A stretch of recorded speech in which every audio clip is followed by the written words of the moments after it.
My name is Heather Stapleton. I am currently the executive director of Vero Heritage Inc., which manages the Indian River Citrus Museum and Heritage Center in Vero Beach, Florida. I'm not from Florida, but I feel like Florida has adopted me.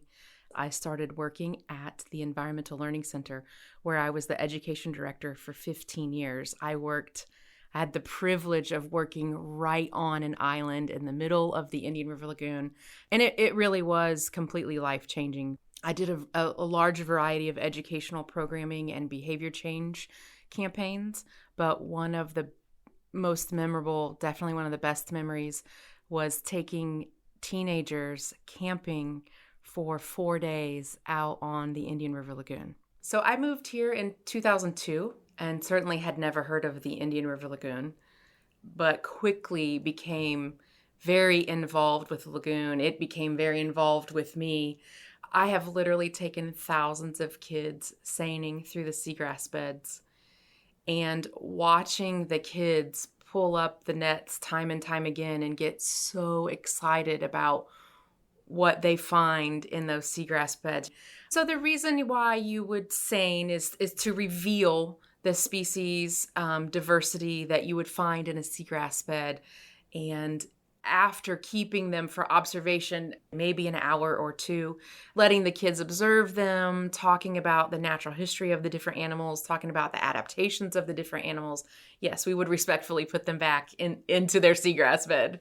Those of us who've been seining in the lagoon for over 15 years know that what the kids are pulling up these days is not what was once pulled up in those seine nets. Now it's very common species and fewer of them.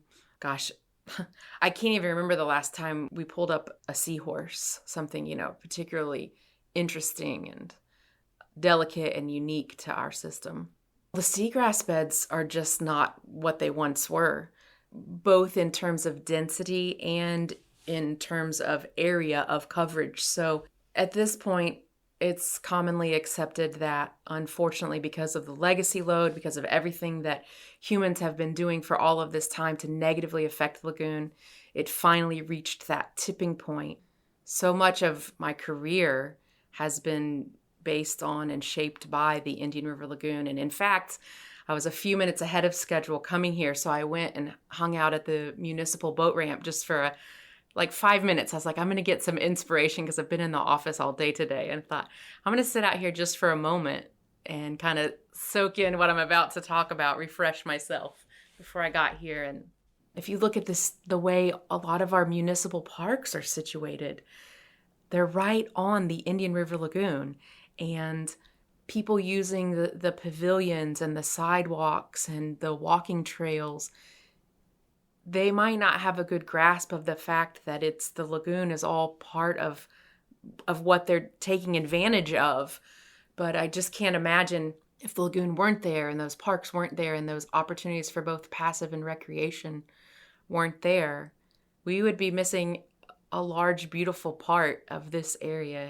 We had several families cancel vacations because they hear toxicity, they hear toxic, and that's not something that you want to do with your family.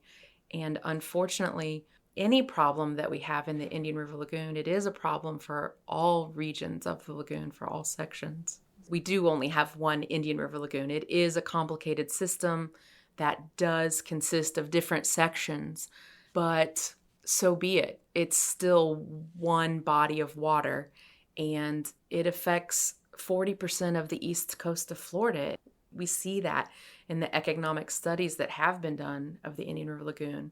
And we know that if the lagoon were healthier, our economy would actually benefit even more from the presence of our one lagoon.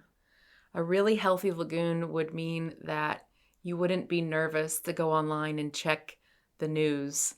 You wouldn't be nervous to read about releases from Lake Okeechobee. You wouldn't be nervous to hear about microcystis blooms. You wouldn't get calls from parents who are nervous about letting you take their children into the Indian River Lagoon.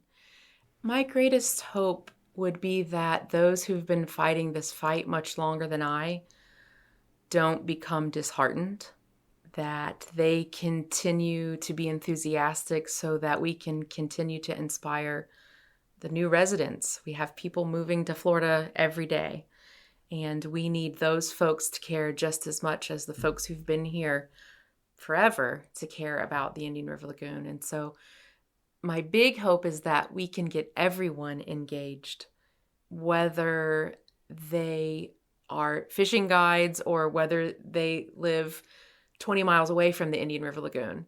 I would hope that, through education and through different campaigns, that we could really get across the message that everything that all of us do affects the lagoon in some way. And wouldn't it be wonderful if we could all affect it in a positive way instead of what's currently happening?